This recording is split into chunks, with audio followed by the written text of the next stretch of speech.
Day special. नमस्कार, let's mic में आपका स्वागत है। डे स्पेशल के साथ मैं राखी जैन। उत्तर प्रदेश की धूल भरी पगडंडियों पर चलता एक साधारण सा लड़का, कंधे पर किताबें, दिल में सपने और आंखों में किसानों के संघर्ष की तस्वीर। किसने सोचा था कि यही लड़का एक दिन धरती पुत्र कहलाएगा? एक ऐसा नेता जिसे जनता सिर्फ वोट नहीं, अपना विश्वास, अपना दर्द, अपना संघर्ष सौंप देगी। 22 नवंबर, मुलायम सिंह यादव का जन्मदिन। आज हम याद करते हैं उस राजनेता को जिसने भारतीय राजनीति में समाजवाद को सिर्फ किताबों में नहीं, जनता की जिंदगी में उतरता हुआ सच बना दिया। 1939 में इटावा के सेफई गांव में जन्म, किसान परिवार, खेती बाड़ी का जीवन और बचपन से ही सामाजिक असमानता को करीब से देखने का अनुभव।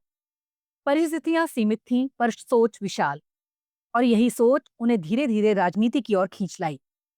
क्लासरूम से लेकर अखाड़े तक मुलायम सिंह ने संघर्ष, अनुशासन और अपनी जड़ों से जुड़े रहने का गुर सीखा।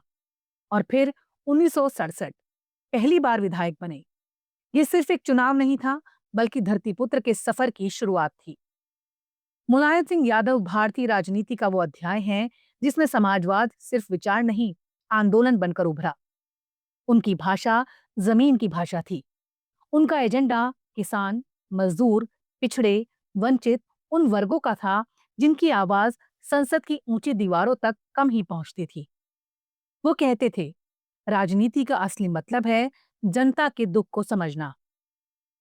उनकी ये शैली उन्हें भीड़ का नेता नहीं, लोगों का अपना आदमी बनाती थी।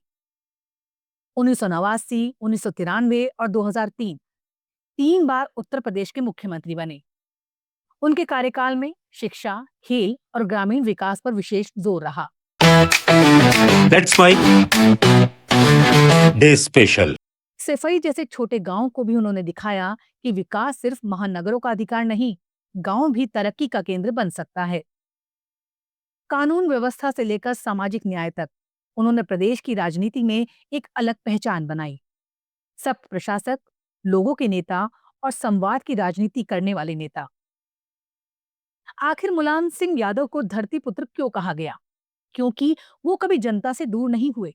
शादी ब्याह हो, संघर्ष हो, किसान आंदोलन हो या छोटा सा जन समस्या का मुद्दा, वो सीधे जनता के बीच खड़े रहते थे। वो नेता कम, परिवार जैसा भरोसा बन गए। दौलत नहीं, पद नहीं, बल्कि जनता का प्यार, यही उनकी असली ताकत थी। 1996 में मुलायम सिंह यादव देश के रक्षा मंत्री बने। भारतीय सेना, जिसकी ताकत, अनुशासन और सम्मान किसी भी देश की रीढ़ है, उसे उन्होंने नई सोच और दृढ़ता के साथ संभाला। एक किसान नेता का रक्षा मंत्री बनना ये बताता है कि भारतीय लोकतंत्र में संभावनाओं की कोई सीमा नहीं। उन्होंने सीमाओं की सुरक्षा और सैनिकों के कल्याण को हमेशा प्राथमिकता दी। उनका एक मशहूर बयान है, देश की रक्षा खेतों में भी होती है और सरहदों पर भी। मुलायम सिंह यादव सिर्फ एक नेता नहीं थे, वो एक राजनीतिक विचारधारा के संरक्षक थे। समाजवादी पार्टी की स्थापना ने उत्तर प्रदेश की राजनीति में नई धारा जोड़ी। एक ऐसी धारा जिसमें सामाजिक न्याय, समानता, आरक्षण और किसानों के अधिकार केंद्र में थे। उन्होंने नई पीढ़ी को जगह दी, नेतृत्व के अवसर दिए और लोकतांत्रिक संवाद को अपनी पार्टी की मूल भावना बनाया। हर बड़े नेता की तरह मुलायम सिंह यादव की राजनीति भी विवादों से घिरी रही। नीतियों, गठबंधनों और फैसलों पर उनके विरोधी अक्सर सवाल उठाते थे। लेकिन इसके बावजूद उनकी लोकप्रियता कभी कम नहीं हुई, क्योंकि जनता जानती थी उनका नेता परिपूर्ण नहीं पर अपना है। ये अपनापन ही वो भाव था जिसने मुलायम सिंह यादव को विशिष्ट बनाया। एक साधारण किसान परिवार से निकलकर भारत की राजनीति में सबसे प्रभावशाली नेताओं में गिने जाने तक मुलायम सिंह यादव का सफर संघर्ष, साहस और जड़ों से जुड़े रहने की कहानी है।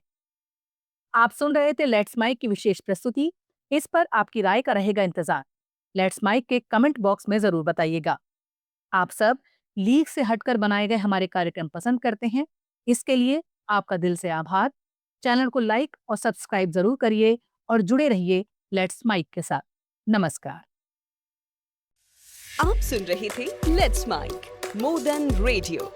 फॉलो कीजिए हमें हमारे सोशल मीडिया प्लेटफॉर्म्स पर।